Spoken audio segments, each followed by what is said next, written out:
Hi friends, அஸ்ஸலாமு அலைக்கும். Welcome to தேசினா சேனல். இன்றைக்கி காளான் பிரியாணி தான் செஞ்சுருந்தேன். அதை எப்படி செய்கிறதுன்னு உங்கள் கூட ஷேர் பண்ணிக்கிறேன். இதுக்கு தக்காளி, வெங்காயம், கொத்தமல்லி, புதினா, பச்சை மிளகா, வெங்காயத்தாள், அது கூடவே ரொம்ப இலை, பிரியாணி இலை எல்லாம் ரெடியாக எடுத்து வச்சுட்டேன். காளானும் க்ளீன் பண்ணி கட் பண்ணி எடுத்து வச்சுட்டேன். இதை பாதி பாதியாக கட் பண்ணியிருக்கேன்.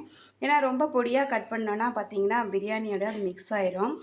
ஸோ அதனால் நான் பாதி பாதியாக கட் பண்ணி எடுத்து வச்சுட்டேன். இது பார்த்திங்கன்னா இஞ்சி, பூண்டு, பட்டை, கிராம்பு, ஏலக்காய் எல்லாம் சேர்த்து அரைச்சி எடுத்து வச்சுருக்கேன். இப்போ இதில் கொஞ்சம் மசாலாலாம் சேர்த்து மிக்ஸ் பண்ணி வச்சுட்டோம்னா பிரியாணியில் சேர்க்கும்போது டேஸ்ட்டு சூப்பராக இருக்கும்.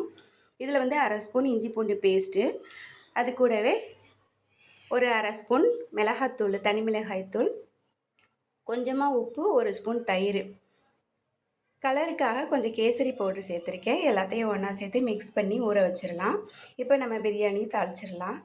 தேவையான அளவு சன்ஃப்ளவர் ஆயில் சேர்த்துட்டு 3 ஸ்பூன் நெய் சேர்த்துருக்கேன். அது கூடவே வெங்காயத்தையும் நம்ம சேர்த்துடலாம். ஆயில் ஹீட் ஆனதும் வெங்காயத்தை சேர்த்துட்டு பச்சை மிளகாய் சேர்த்து ஒன்றா மிக்ஸ் பண்ணி விட்டுருங்க. இந்த வெங்காயமும் பச்சை மிளகாவும் நல்லா வதங்கினதுக்கப்புறமா கொத்தமல்லி, புதினா சேர்த்துக்கலாம். இந்த பிரியாணி டேஸ்ட்டு சூப்பராக இருக்கும். இதே மாதிரி நீங்கள் செஞ்சு பாருங்கள்.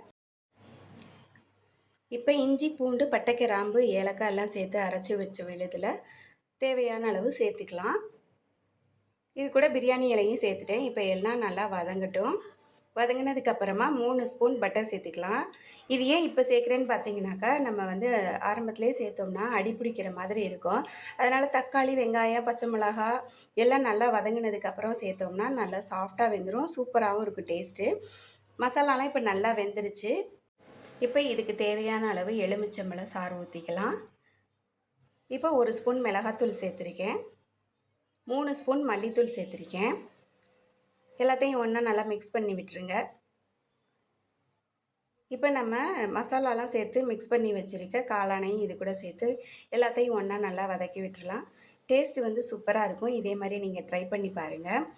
இது கூட நம்ம காளான் சேர்த்துருக்கோம். அதுக்கப்புறமா பிரியாணி இலை, ரம்ப இலைலாம் சேர்த்துருக்கோம். அதனால் டேஸ்ட்டு பார்த்திங்கன்னா அருமையாக இருக்கும். அது கூடவே நம்ம பட்டரும் சேர்த்துருக்கோம். இப்போ 1 கப்பு சின்ன கப்பில் தயிர் சேர்த்துருக்கேன்.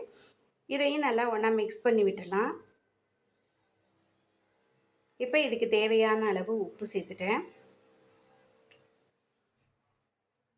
இப்போ இது கூட நான் வெங்காயத்தால் கட் பண்ணி வச்சுருந்தேன், அதையும் சேர்த்துட்டேன். இப்போ இந்த பிரியாணிக்கு தேவையான அளவு தண்ணி சேர்த்துக்கலாம். தண்ணியை கொதிக்க வச்சு சேர்த்துட்டோம்னா சீக்கிரமாக கொதி வந்துடும். டேஸ்ட்டும் சூப்பராக இருக்கும். இப்போ இது கொதிச்சிருச்சு. இப்போ நம்ம கழுவி வச்சு அரிசியும் சேர்த்துக்கலாம். நான் இன்றைக்கி வீட்டரிசி தான், பொன்னி அரிசி சேர்த்துருக்கேன். டேஸ்ட்டு சூப்பராக இருந்தது. நீங்கள் இதே மாதிரி ட்ரை பண்ணி பாருங்கள். நீங்கள் எந்த அரிசியில் வேணாலும் செய்யலாம். இதை நீங்கள் பாசுமதி ரைஸில் செஞ்சிங்கன்னா இன்னும் வேறு லெவலாக இருக்கும். டேஸ்ட்டு சூப்பராக இருக்கும். இப்போ இது நல்லா கொதிச்சு வந்துருச்சு. தம் விட்டுட்டேன். இதுக்கு சைடிஷ் பார்த்தீங்கன்னா முட்டை கிரேவி தான் பண்ணியிருந்தேன். அதுக்கப்புறம் ஆனியன் ரைத்தா பண்ணியிருந்தேன். வெள்ளரிக்காய், மாங்காய்லாம் சேர்த்து சூப்பராக இருந்தது. இன்றைக்கான லன்ச் ரெசிபி இது தான்.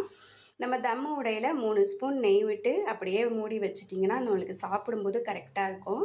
அட்டகாசமான காளான் பிரியாணி ரெடி ஆயிடுச்சு. இன்றைக்கான லன்ச் ரெசிபி இது தான் ஃப்ரெண்ட்ஸ்.